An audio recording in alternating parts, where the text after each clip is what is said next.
Hey guys, in this video I just want to quickly show you guys how you can quickly and easily make cutouts in Photoshop. The ability to perform simple cutouts and marking tags, it's a basic requirement for any design work or any sort of photo manipulation work that you may do, and it's an underlying fundamental of a Photoshop workflow for every photographer, every designer, because at one point or the other you may have to make some sort of selection or the other in order to get your workflow and in order to achieve what you need to do in manipulating your image. So in this video I'm going to go through and I'm going to show you guys a new tool that has been introduced in Photoshop CC 2018 that makes it pretty much easy to make selections. In the past, selections have been one of those challenging things that most people, beginners to Photoshop, have had time trying to grasp and understand. There's so many different selection tools, but in 2018 this new tool that has been introduced makes it pretty much easy to have a perfect selection with almost just one click. So let's take a look at how this tool works, and let's see how we can integrate that into our workflow. So basically here we are in Photoshop, and as you can see I have this document open here, and I have a few documents. We're going to go through a few simple instructions, a few simple examples here to see how this tool really works and how maybe we can utilize this in our daily workflows. So here I have this basic document open. We're going to start off with this basic one. Maybe look at another bit of an interesting one after the fact. So here we go with this document open. It's a basic simple document. Let's say I want to cut out this yellow tag in here, maybe with the line yard on it, out of this background. How can I easily do this? Right, in the past you're gonna have to probably use the quick selection tool, and then maybe try to select within here, or maybe you would try to use maybe, let's say, the magic wand tool to select the background and maybe invert that selection, or one of those methods along this line. And then you may have to start off with a one tool and then probably jump into select and mask and do that. Yes, we're still going to be using select and mask, but there is a better way now to start off. So you need that basic selection to start off, to take it to select and mask, to refine that selection to make it perfect. And now Photoshop has made it very easy for you to have that base selection that you can take into refine select and mask tool and refine that selection. So here we are in this document, and I quickly want to cut out this piece out of the background.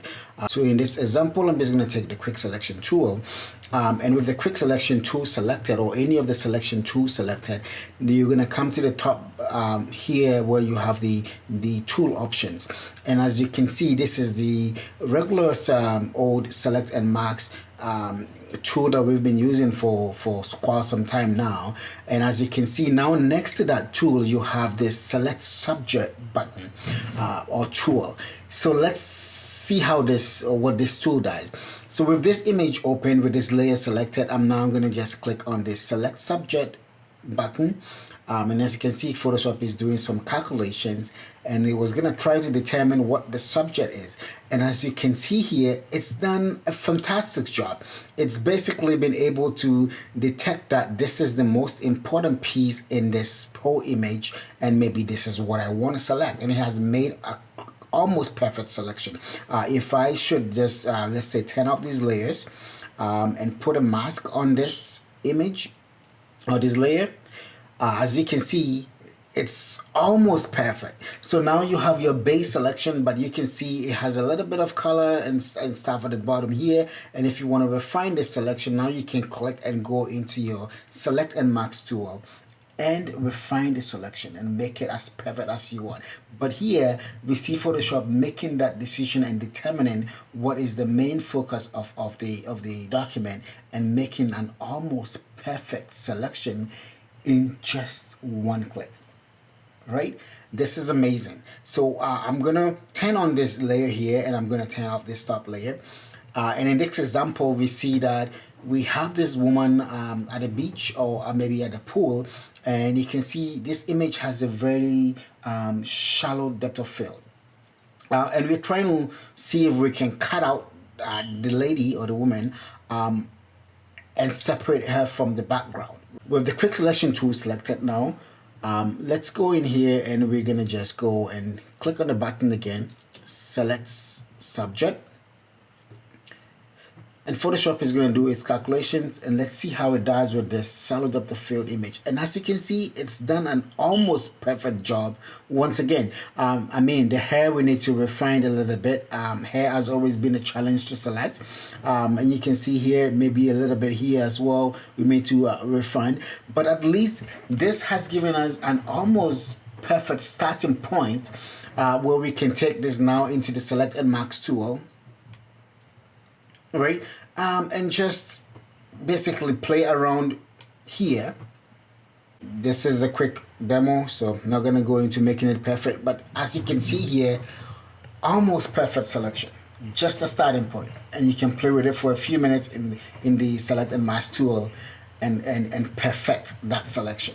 So this is amazing because up to this point we couldn't have getting this done so easily. You'd have manually create the base selection and then go into refined mask or select the mask tool to complete that selection. Let's go on to the next example I have here. And here you can see a picture of this little boy, and you can, as you can see, this is also has a very shallow depth of field to it, and we want to use the same technique to see if Photoshop can cut out the subject. So select your quick selection tool, and with the quick selection tool, you're gonna get the select subject button. Click on the select subject. Photoshop is going to make the calculations, and boom, there you go. It's made an almost perfect selection. You can see over here on the shoulder is mixed a few of the white stuff over there and over here as well, because as you can tell, it's a shallow depth of field, but this is a good starting point, right? You can easily just add on to this selection, you know, and just like that, we've made close to a perfect selection. Just few clicks. Just a few clicks. Right? So we can now take this in the select and mask and refine the selection to your liking and to your pleasing. So I just wanted to share this quick tip with you guys today, that now it's a lot easier to make selections in Photoshop. Guys, if you like this video and you want to see more videos from me in the near future, leave a comment, give me a thumbs up, subscribe to this channel. Just started building up this channel, YouTube channel. This is probably my second video. I am open to your comments, your criticisms, your constructive criticism, I must say. So subscribe to the channel. Let's build a community together. Thumbs up, ring the bell button so you can receive notifications whenever I put up new video. Thanks for watching, and God bless you.